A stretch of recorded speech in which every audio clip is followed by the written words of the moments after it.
અને પછી એ જ રાત્રે દશામાએ એ નગરના રાજાને સપનામાં જઈને આદેશ આપ્યો કે જે માણસને કેદમાં પૂર્યો છે એ નિર્દોષ છે. તારો કુંવર તો એના મોસાળમાં લીલા લહેર કરે છે, સવારે પાછો આવી જશે. અને સવાર પડતા દશામાની કૃપાથી કુંવર પાછો આવી ગયો અને રાજાએ જાતે જઈને અભયસેનને બંદીખાનામાંથી મુક્ત કરી ક્ષમા માંગી અને એટલું જ નહીં, ખૂબ ધન પણ આપ્યું. અને પછી રાજા રાણી રથમાં બેસીને સુવર્ણ ઉપર આવવા નીકળી પડ્યા અને રસ્તામાં બહેનનું નગર આવ્યું અને રાજાએ પેલી ગાગર જમીનમાંથી બહાર કાઢી તો એ ગાગર સોનાની હતી અને ગાગરમાં સોનાના દાગીના અને સુખડી હતી. અને એટલામાં બહેન પણ આવી અને આગ્રહ કરીને ભાઈ ભાભીને ઘરે લઈ ગઈ.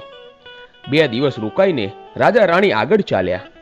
રસ્તામાં વાવ આવી અને જોયું તો વાવના કાંઠે દશામાં વૃદ્ધ ડોશીનું રૂપ ધારણ કરીને ઊભા હતા અને બંને કુંવરો એમની આંગળી પકડીને ઊભા છે. રાજા રાણી તરત માથું